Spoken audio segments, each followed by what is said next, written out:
Alright, so for today's video, we have here an MSI GF63. Ngayon, itong si MSI is medyo nagiging talk of the town sa mga ibang brands. Minsan sina Asus, sina Acer, sinasabi nila competitive ngayon sina MSI. It's because yung mga pricing nila is sobrang mura ngayon. And this is one of the cheapest gaming laptop naka RTX 4050. Because isa to sa mga bestsellers. So, samahan nyo kami, i-unbox natin tong unit na ito.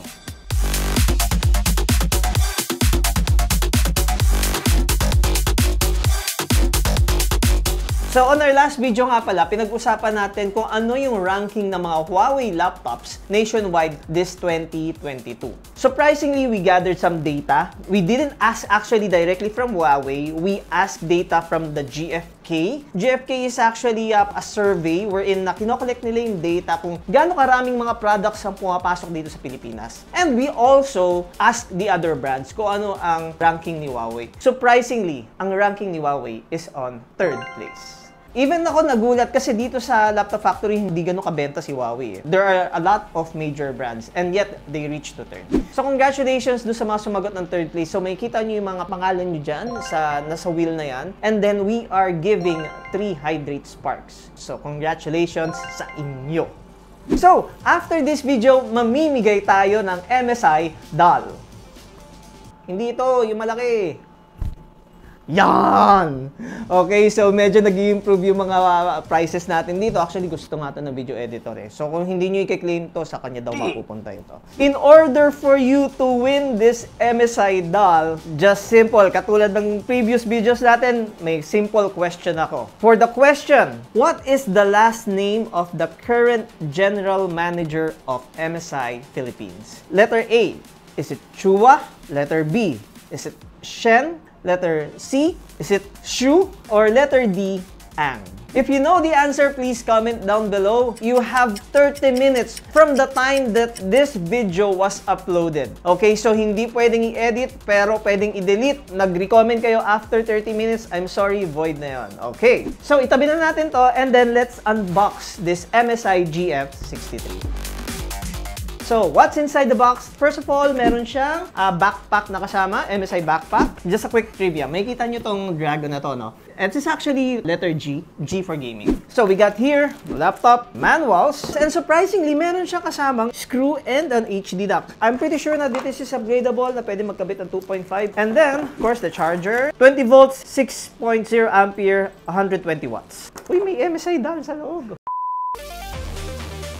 About the laptop appearance, it's color black. Dapat nga ito ang tawag na stealth eh, kasi black sa lahat eh. Actually, ang design niya is hairbrush. Yung parang mismong buhok. Ayan o. Pero ito, walang dandruff, walang kuto. Sana all. So, one thing I noticed, this is a 15.6. However, does not come with a numpad. There's a sticker ng i5 and a GeForce RTX. Tracking pad. Napansin ko, maliit lang yung tracking pad niya, pero it's okay. Ang gamit talaga natin, mouse. Medyo malaki yung borders niya sa taas, pati sa baba. Hindi katulad ng mga ibang laptop na talagang borderless. Sa ilalim niya, may kita mo, it's like an X logo here. And mamaya, open natin ang chassis nito. About the ports, on this side, we got here yung saksakan ng charger, and then a USB 3.2 type A, and then a light indicator if it is charging or if it is on. Sa likod, we got here an HDMI. Apparently, bakit isa lang ang port ng HDMI dito? Sana dinagdagan pa nila ng mga USB ports or a mini display port. However, here on the other side, which is kung saan maraming ports, we got here the Kensington lock, the RJ45, and USB 3.2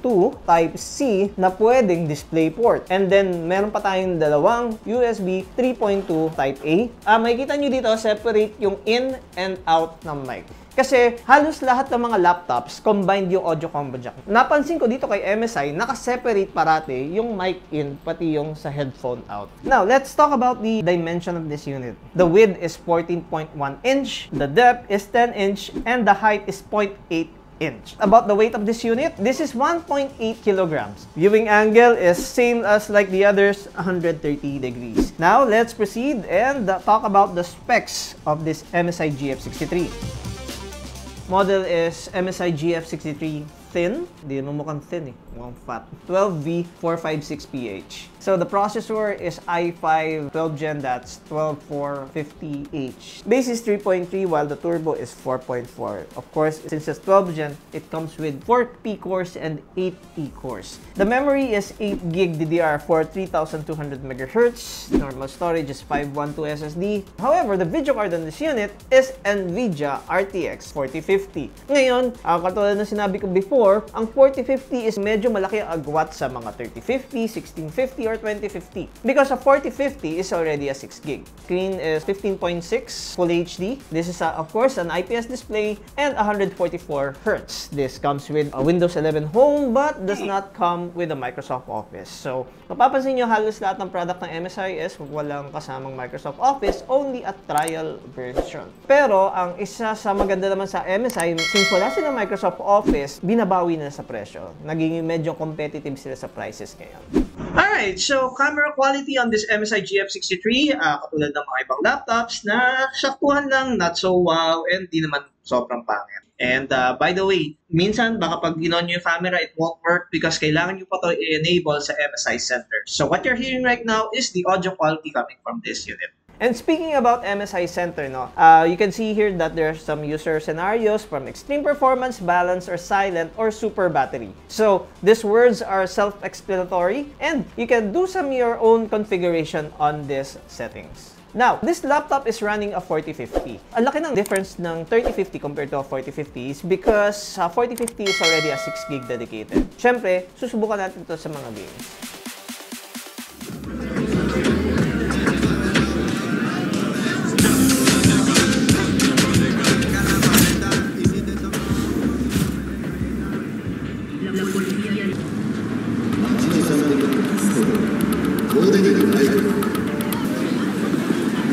New season's coming. Hell yeah! And he's in it. Seriously, they said it on TV.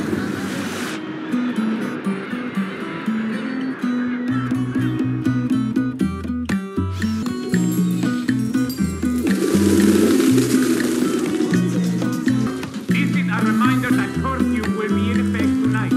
It is strongly urged that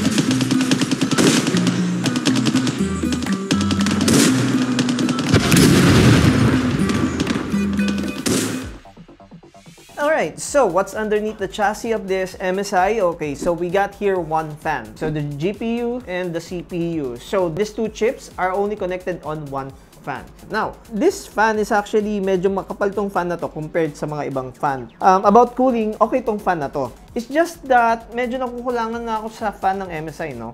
We did the gameplay and umiinit yung unit. Probably because kulang yung fan. Now, what the remedy of MSI is to make the fan a little bit bigger. But, you know, two fans still better compared sa isang fan na malaki. Talaga magkakaroon na ng mga heating issues on this unit. Not unless na if you're doing so intense rendering, talagang iinit. But, wala pa naman ako na-encounter na overheating sa MSI. We got here a memory, which is an 8GB DDR4, 3200 MHz. So, ang pinaka-decent dito para talagang ma-maximize mo is another 8GB memory to be 16. So we have a Wi-Fi card here and 512 SSD is installed here. There are no more extra M.2 slot. However, there's a 2.5 SATA. Nung binuksan natin yung box, nakita natin merong dock ng 2.5 and some screws. Okay, just to sum it up, ang pwede nyo lang dagdag is an additional memory and additional SSD. The laptop comes with a 1-week replacement and a 2 years MSI warranty.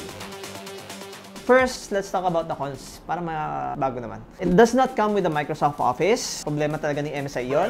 And then, fingerprint magnet. So, kailangan nyo punasan from time to time. And one of the cons of this MSI, isa lang yung fan niya. Yes, pinaganda na yung fan nila. Mas makapal compared sa mga ibang fan na mga maninipis. Pero, 2 fans are still better than 1. About the pros of this unit, number 1 is the price. Dito sa Laptop Factory, binibenta namin siyang 53,000. Ngayon, yung mga decent gaming laptop namin na naka 3050, ang price range nun is nasa 50,000. Now, for additional 3,000, from 3050, mag-upgrade ka to 4050. And 4050 is already a 6GB. Hindi ko masabing super wow na still price na gaming laptop, but it's actually a decent price. 53,000 na naka 4050. So I think yun yung isa sa pinaka-selling point nito. Kaya ang daming bumibili na customer ngayon itong laptop na ito. 4050 na for only 53,000. Kasi yung mga 4050 series namin, actually, nagpa-price range na yung mga 60,000 and above. In case you do have any thoughts or suggestion on this unit, please comment it. So, I think nasabi ko na lahat ang tungkol dito sa unit na to. Thank you for watching. See you in the next video. Have a good day. Bye-bye.